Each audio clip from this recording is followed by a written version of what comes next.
Is it really possible for a tiny tweak to your morning coffee routine to ignite your metabolism and put your body into full fat-burning mode for the rest of the day? Check out the link in the video description now and transform your morning coffee into a metabolism-boosting super drink.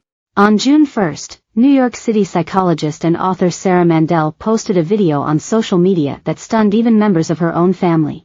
In the message, Mandel, who was diagnosed with stage 4 breast cancer in 2017, announced her own death, just weeks away from her 43rd birthday. "If you're reading these words right now, I have died," says a message on the video, which featured a mix of personal videos and photos. "I wrote this message the week I was told I had weeks to months to live. Only a year ago, I never in a million years would have thought I would want my death announced on social media," she continued. "But life is unpredictable and full of surprises," she wrote, and she had discovered that the support she received from old friends, new friends and strangers helped her face even the toughest days of this cancer ordeal. "We all need our hands held sometimes," she wrote. As the video came to a close, Mandel shared her love for her beloved husband and their daughters. "I'll write it here, and if I could, I'd write it everywhere," she said. "Sophie and Sienna, I love you and I am so proud of you. I may be somewhere beyond our concepts of infinity. That's how much I love you." Her husband, Derek Rodenhausen, tells our channel in an interview that he saw the video after going on Instagram to check if anyone had posted about Mandel's death. "I was completely shocked," he says. "She didn't tell anybody about that." Although her older brother, Benjamin Mandel, had no idea it was coming either, he says the mom of two always saw the world a little differently. "There was a family story where we were taking a road trip and she saw this kind of bleak winter landscape with a crow on a tree, because everything was kind of gray and dark, and she said, 'That's beautiful,'" he recalls. Afterwards, she went home and drew a multicolored and happy picture.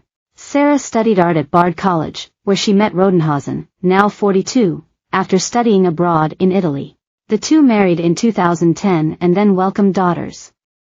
Sarah's eventual career shift to psychotherapy led her to get her post-baccalaureate degree at Columbia University and a psychology doctorate at Rutgers University. In 2017, while pregnant with Sienna, Mandel, then 36, was diagnosed with stage 4 breast cancer after feeling a lump in her breast. The thought was, "This is probably just a clogged milk duct, so we'll watch it," her brother explains. But it didn't get better.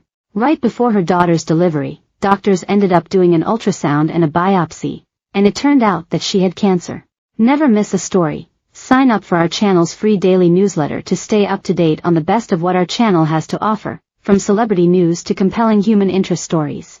After chemotherapy and radiation therapy, Sarah went on the drug Herceptin, which kept her cancer at bay, according to her brother. She went back to having no evidence of disease, which was miraculous, her husband adds.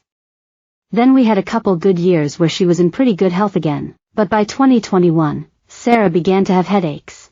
She went to Memorial Sloan Kettering Cancer Center, where MRI imaging showed the cancer was spreading into her brain. Then it was just a matter of trying to manage that, which involved multiple different types of medical therapy, radiation therapy again, and it kind of kept things quiet for a bit, but it did ultimately progress," Benjamin says. Sarah, who closed her practice in 2021 due to her illness, went on to publish Little Earthquakes, a memoir in April 2023. As she started to write it, she started to weave in memories and parts of her own life, and it became a memoir, but also has a self-help component of helping people know how to navigate their own traumas, her husband says. While Sarah wasn't a social media person, Rodenhausen says she began to use her accounts to document her life and treatment because she still felt like she had things to give. At the end of her life, according to her goodbye video, she was thankfully very calm and comfortable in her final restful days.